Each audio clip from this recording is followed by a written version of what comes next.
Сәлеметсіздер ме балалар? Бүгін 83-ші сабақты өтетін боламыз. Жаңа видеоларды көру үшін каналымызға тіркеліп, колокольчик батырмасын басыңыздар. Етістік туралы білетінімді еске түсіремін. Етістік дегеніміз іс-әрекет қимылды білдіретін сөз табы.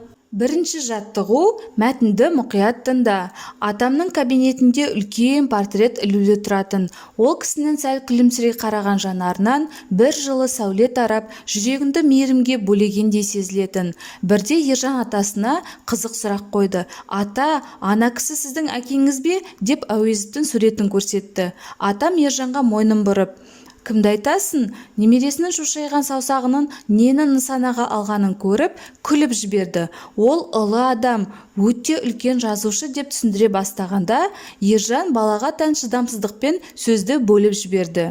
Ол да момышыл екен ғой. Неге момышыл болады? Атам таңданған кейіпте қолындағы 2-3 хатты үстел үстіне тастай салды.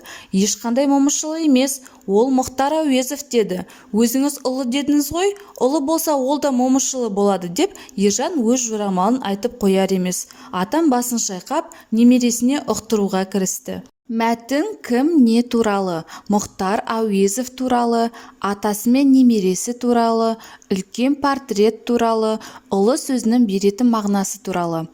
Мәтін үлкен портрет туралы. Атасы ұлы сөзінің мағынасын қалай түсіндірді деп ойлайсың? Атасы немересіне ұлы сөзі 2 мағынада қолданылатынын түсіндірді деп ойлаймын.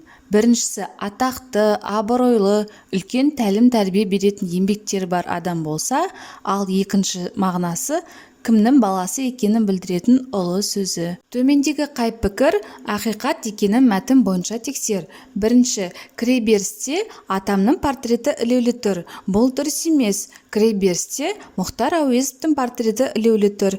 Екінші, атасы немересіне ұлы сөзінің мағынасын түсіндірді. Әрине, атасы ұлы сөзінің мағынасын түсіндірді. Бұл дұрыс жауап. Үшінші, Ержанның жорамалы бойынша портреттегі кісі момышылы.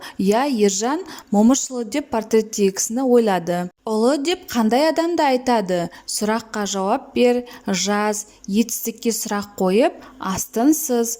Ұлы деп атақты, абыройлы, үлкен тәлім-тәрбие беретін еңбектері бар адамды айтамыз. Бұл жердегі етістік айтамыз сөзі. Оларды қандай қасиеттері атақты етті? Тиісті белгімен белгіле. Мұхтар Әуезов білімділік, ақылдылық, мейірімділік қасиеттері басым болған. Бауыржан Момышұлы қаталдық, білімділік, ақылдылық, мейірімділік қасиеттері басым болған екен. Екінші жаттығу, көп нүктенің орнына тиісті етістіктерді қою арқылы сөйлемдерді толықтырып жаз. Мұхтар Әуезов Абай жолы романын жазды. Онда Абайдың бүкіл өмір жолы баяндалады. Сөйлемді етістіксіз айтып көр. Етістік не үшін керек екен? Мұхтар Әуезов Абай жолы романын, онда Абайдың бүкіл өмір жолы. Бұл жерде етістік болмаса, сөйлеміміз аяқталған ойды білдірмейді екен. Сондықтан етістік аяқталған ойды білдіру үшін қажет екен. Үшінші жаттығу, кім не істейді?